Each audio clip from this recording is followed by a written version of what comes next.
and welcome to Dad Nobody Wants to Listen to You About New York podcast. And this week I want to talk about a major problem in New York and New York City generally, that is, if you like, a culmination of many of the other crises that I've addressed in the previous podcasts. And the subject is homelessness. Homelessness in New York City has reached the highest levels since the Great Depression of the 1930s. As recently as June 2023, there were over 85,000 homeless people. It may be even 100,000 by some counts. And this includes 28,000 homeless children. And they're sleeping every night in shelters. Some 4,000 or 5,000 people are not even sleeping in shelters. They're sleeping on the streets. Predominantly, the people coming in to sleep in shelters come from the very poorest areas of New York and of America. But that doesn't explain it all. How come that there's now 66% more people sleeping in shelters than 10 years ago? How come the number of homeless single adults is over 130% higher than it was 10 years ago? I've always been interested as to what makes somebody homeless. I think most people who visit New York or any major city in the world will be struck by seeing people on the street, homeless and poor. But what is the main reason for this in New York? Because in New York it seems that there's a greater problem than many other cities in the world. Is it perhaps the lack of affordable housing, as I've discussed before? Could it be also that people are being evicted because they can't pay their rent? Some would say it may be domestic violence, or people who've lost their job, or hazardous housing conditions. In the various things that I've read over the years about homelessness in the United Kingdom and in Germany, it's been discussed that it's usually mental illness or people who have addiction disorders or other severe health problems. Most certainly in New York, it's the Black Hispanic community that is disproportionately affected by homelessness. A statistic I read was that approximately 56% in the shelters are black, 30% are Hispanic, and 7% are white. Less than 1% are Asian American or of Native American origin. I have been trying to understand why New York and New York City in particular has such a greater problem than just about anywhere else. As people who live in New York know, there was a tremendous rush from the South to come to the United States. And when I was there a few weeks ago, I heard of the Roosevelt Hotel. It was a very famous hotel. It was opened in 1924. And it became a very famous hotel, but now it's the home to nearly 1,000 migrants. The migrants are coming to New York mainly because of a law that was passed many years ago which gave people a right to shelter, which means that the New York City government or New York State government are actually paying to put people up into shelters and hotels. And this is estimated to be costing at least $4.5 billion by July this year. Once people enter the shelter system, also now we find that they will be lingering there much longer than past generations did. The average stay for a family with children is now over 530 days, which is nearly double that of 15 years ago. To most of these homeless people, the shelter becomes their permanent home. Many of the migrants have come from Texas. In 2022, there was just, I believe, one bus with, say, 40 people in it that was met by aid workers. And rather like Frau Merkel did during the immigrant crisis in Germany a few years ago, they were met by handshakes and cheers. And the city was basically patting itself on the back for being the one that stepped up in a crisis and welcomed these people into New York. But as in Germany, once the media had turned away its attention and people weren't looking very much anymore, the people kept coming, and the same has happened in New York. The shelters are opening faster now, some people say, than pop-up restaurants. There have been nearly 170 new shelters opening since last year. But I wanted again to understand, why does New York City, or New York generally, seem to have such a problem with the amount of people coming into the city for shelter? And this, in fact, goes down to this right to shelter legal obligation. And that means that if you don't have anywhere to live, even if you're not a resident or you have no income, or you come from another state or country or even continent, and you have nowhere to stay, New York has to feed you and has to shelter you in a timely manner, theoretically. And of course, this is causing a great influx of people who want to come and live in New York. This policy is decades old. It's not new. And for that reason, many people have come for economic, social, or psychological reasons. And it's a daily problem that the city is having to deal with. Thousands of asylum seekers who arrive and need immediately shelter. This has been made so much worse, of course, by the 2022 Russian invasion of Ukraine and the humanitarian problems caused by the United States withdrawing from Afghanistan, one of the largest sources of asylum seekers, and the crisis in Venezuela and other Latin American countries. So New York is the only metropolitan district in the whole of the United States that adopts this right to shelter. Now, of course, with things getting out of control, the city government and the national government is trying to reassess this. And this right of shelter is rapidly becoming a bogey word. People who were once advocates for this system as a way of dealing with the immigrants and the homelessness are now talking against it and seeing if it can be repealed. Homelessness has become a growing problem in New York since the 1970s, and it was well known that there was this deinstitutionalization of mental health patients, people who were basically sick and should be in special medical facilities, were thrown out into the street. And this reached a high of 11-12% in 1975.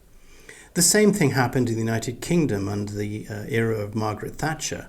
This idea also of care in the community, which was a bit of a euphemism for throw out the people from well-managed hospital environments into the streets where they would perhaps get help, and in many cases they didn't. In 1981, New York City adopted this right to shelter for all homeless men and women, and the families from all over the world came into New York from about 1986. They felt it was the best place that they could live because people would pay to look after them. In the 80s, I was in New York during the era of the Mayor David Dinkins, and eventually with Mayor Koch, the idea of the right to being able to live in New York as a homeless person and to be looked after grew and grew. At one point, there were 24,000 people on a typical night living in city shelters. And eventually when Mayor Giuliani came, he said that he wanted to cut this by half, and he should also try to limit the amount of days that people could stay in shelters to 90 days. Homelessness became very politicized, and Mayor Giuliani was obviously managing to get a lot of support from people by making the homeless people appear to be lazy and feckless. By the time Michael Bloomberg came in, and in January 2002, there were, I think, 31,000 homeless children and adults sleeping in municipal shelters every night. And during Bloomberg's tenure, he proposed lots of controversial measures like placing homeless people in decommissioned luxury cruise ships, or he even wanted to use an unused Bronx jail. Both of these ideas, I believe, failed. But by 2008, with the economic crisis worsening, homelessness only worsened as well. And really, by the time that Bloomberg was leaving his tenure, the number of homeless people had exceeded at least 50,000 people. The next mayor, I think Bill de Blasio, he had a slogan to try to turn the tide on homelessness and housing in New York. And his idea was that he was going to be building more affordable housing for people. But like so many of his predecessors, he failed as well. And then, of course, as in the rest of the world, the pandemic hit, making all these really densely populated shelters potentially very high-risk places for the homeless. And the de Blasio administration then moved people out of these homeless shelters into private hotels. And very few of these had any COVID restrictions. This inevitably caused a lot of problems for the local residents, as these people were taking drugs and they were behaving in a very violent way in public. And it didn't exactly help the lack of COVID spreading. In about mid-2021, once the pandemic protections were eased, most homeless people were pulled out of these hotels and they moved back into city shelters. And there was a moratorium that had been set up during the pandemic to protect tenants from being evicted. I think I discussed that in my housing podcast. Well, of course, that suddenly expired on January the 15th, 2022, right after the new mayor, Eric Adams, took office. And that summer in 2022, more people started coming in seeking asylum. And before you know it, you've had more people coming into New York needing homes than ever before. Now you find that people who've taken drug overdoses are making up a significant amount of homeless deaths. This overdose surge has been caused by the increase of drugs that have other dangerous drugs inside them, like fentanyl. This is a synthetic opioid which is 50 times stronger than heroin and lethal in tiny, tiny quantities. In fact, it was the same drug that killed the pop star Prince. At last, people are beginning to think about what can we do for all these people, because it's just not sustainable to be paying billions to maintain them in housing and shelter. Maybe there's ways that you can expedite people to give them work permits, because at the moment these migrants are not allowed to work. And with work permits, they can suddenly pay rents themselves and become members of society. It's been said many a time that people are sympathetic towards people who are homeless. I've read once a very famous politician saying that a lot of us are just one income shot away from being homeless. And it's a terribly precarious situation with raising rents, unemployment, and all sorts of other issues in New York. So maybe we should have a little bit more sympathy, because it could happen to us. And there are many stories of people who have been wealthy, who've suddenly become poor and then homeless. The governments have caused this problem. In my other podcast on gentrification, that plus the deinstitutionalization, where people were released from mental health facilities, were government political decisions. And this put a huge strain on what was already very little public housing. The next problem was that many low-cost housing was torn down to make room for new apartments, and this meant that a lot of people were displaced and they had nowhere to live. The gentrification came.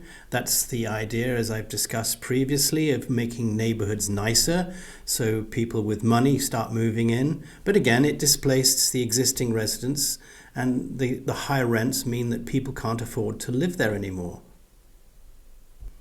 Sadly, in New York, and probably most places in the world, there is still an attitude about the homeless that is that they are lower than you and they're somehow disgusting and should be ignored. But can you imagine if you're homeless and you're sitting there perched against a building in the cold winter? People just walk past you. No one asks you how you're doing. Nobody shows any care to you. They just look at you in disgust. And probably the only thing anyone ever says to you is that, leave me alone or I'm going to call the cops. The internet is full of videos that people have taken of people abusing homeless people, either setting them on fire or stabbing them or screaming at them to get a job and calling them the scum of the earth.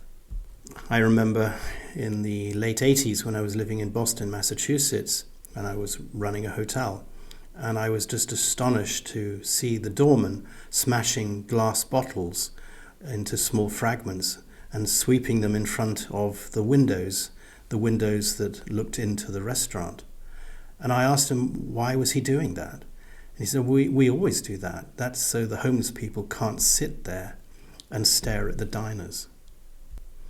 When I was managing a hotel in New York, also in the 80s, again, I was shocked that the doorman, I'll never forget, if a homeless person came into the hotel, the homeless person would be very roughly thrown out and almost kicked into the curb. Sometimes, if the doorman was in a particularly good mood, he would put the homeless person into a taxi that he knew, give the taxi driver $5 and say, take him to the Ritz-Carlton instead. So back to 2023, and one asks, what is being done? Well, as I mentioned earlier, Mayor Adams made moving homeless people off the streets a priority. He wanted to get them off the subways. Well, I was there in July, and yes, there are plenty of them still sleeping on the subways. And it's so depressing to see them with their supermarket trolley with all their possessions. And they're spread out across 2 or 3 seats, completely asleep and out of it. But really, Mayor Adams' policy is not a very nice policy. It's very aggressive enforcement. It's led by police that are trying to go through these encampments that have been set up with homeless people and sweep them away. And they've set up various outreach efforts to try to get in touch with the people and put them into proper housing rather than sleeping on the streets. But of course, this policy opens up the mayor to condemnation because people think he's just trying to clean up the look of the city for the tourists and the business people, and he's not really caring about the problem of homelessness. The proof of that probably was a report that was recently issued by the city comptroller, Brad Lander, and he found that only 3 of 2,300 odd homeless people who were forcibly removed from these encampments between March and November of 2022 ended up in any form of permanent housing. But because of the right to shelter rules, the majority of the homelessness is invisible because people don't need to sleep on the streets as much as in cities like San Francisco or Phoenix. Over the last few years, the city has opened a number of so-called low-barrier shelter sites. These are intended to appeal to people who are staying outside. And they're supposed to be a safe haven, a safe shelter. And they don't have curfews. And occasionally they even provide private or semi-private accommodation. But there is no love for the homeless. And this whole system was plagued by bureaucratic problems and a lot of opposition from the neighborhoods because nobody really wants the homeless people in their backyard. They tried another program called the Street to Home program, but that only had space for around about 80 people in city-owned apartment buildings, and these had certain services that were provided by the organization Volunteers of America. But this was designed to try to get people off the street into private apartments with door locks and safety instead of being on the street.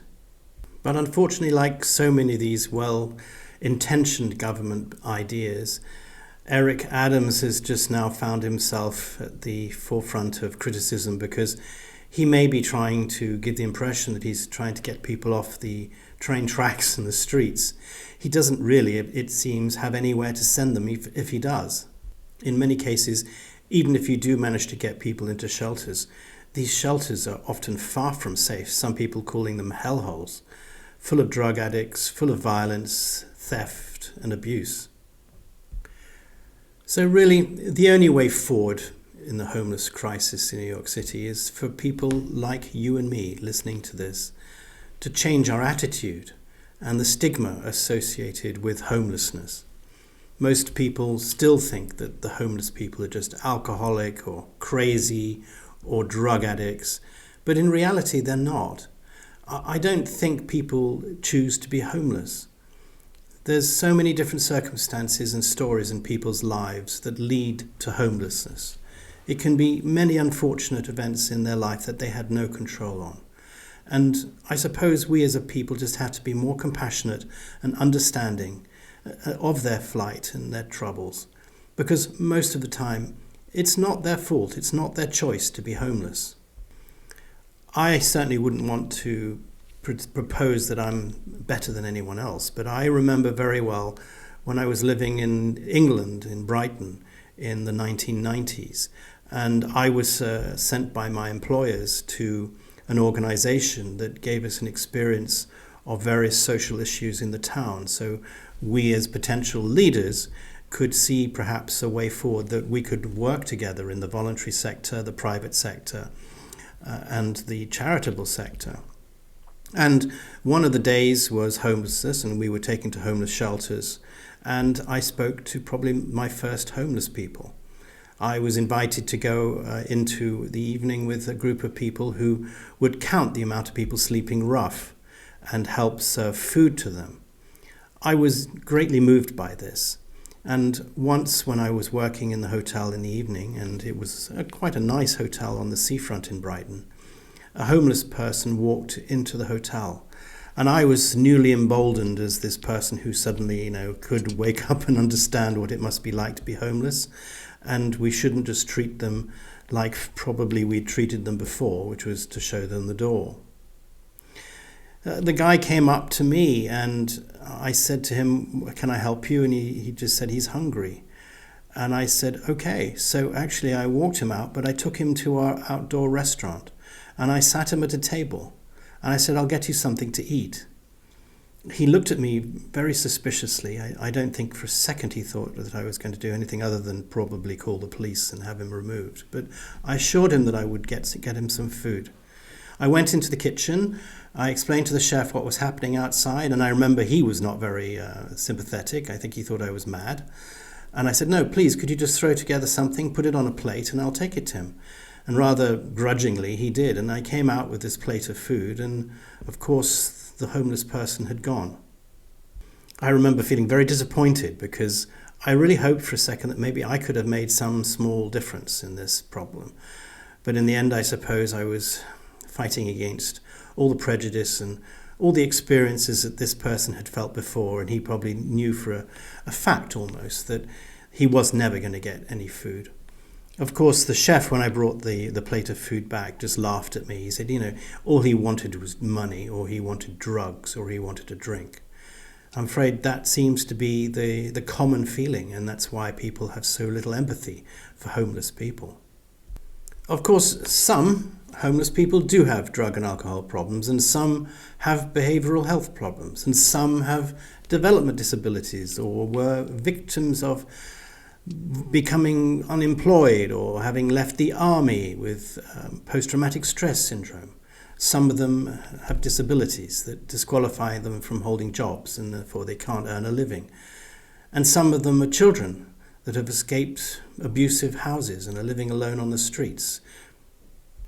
So back in New York, Mayor Eric Adams, a Democratic mayor, is wanting to roll back the right to shelter that's been in existence for so long in New York, that was made law under a judgment called the Callahan Judgment.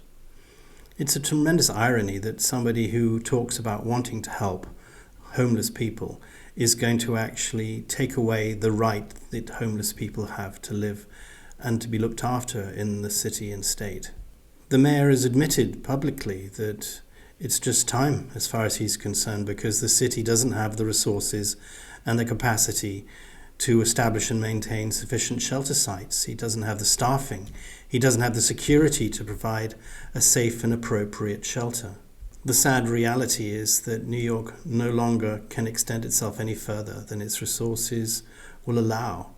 And given the amount of people that are coming in and the potential unlimited number that could come, it's completely overextended. The building of new city shelters has never worked. Mayors like Giuliani and Dinkins, they tried that. It didn't work. Even more ironically, Mayor Adams has approved legislation that establishes a homeless bill of rights, he calls it, in the city, which is kind of affirming that people have the right to sleep outside in certain areas. And this is a million miles away from the Giuliani era crackdowns. He was quoted as saying streets do not exist in civilized societies for the purpose of people sleeping there. He said that in 1999. Very recently, the City Council approved some legislation that would end the city's current policy of making people spend 90 days in a shelter before they're eligible for housing vouchers. Ultimately, it's like all these crises in New York that I talk about in my podcast. There's only two ways that you can deal with this. You either help people or you don't. You either build shelters and you give people the facilities that they need to improve their situation in life, or you don't, and they will continue to sleep in the streets and sleep on the subways. There is really no third way.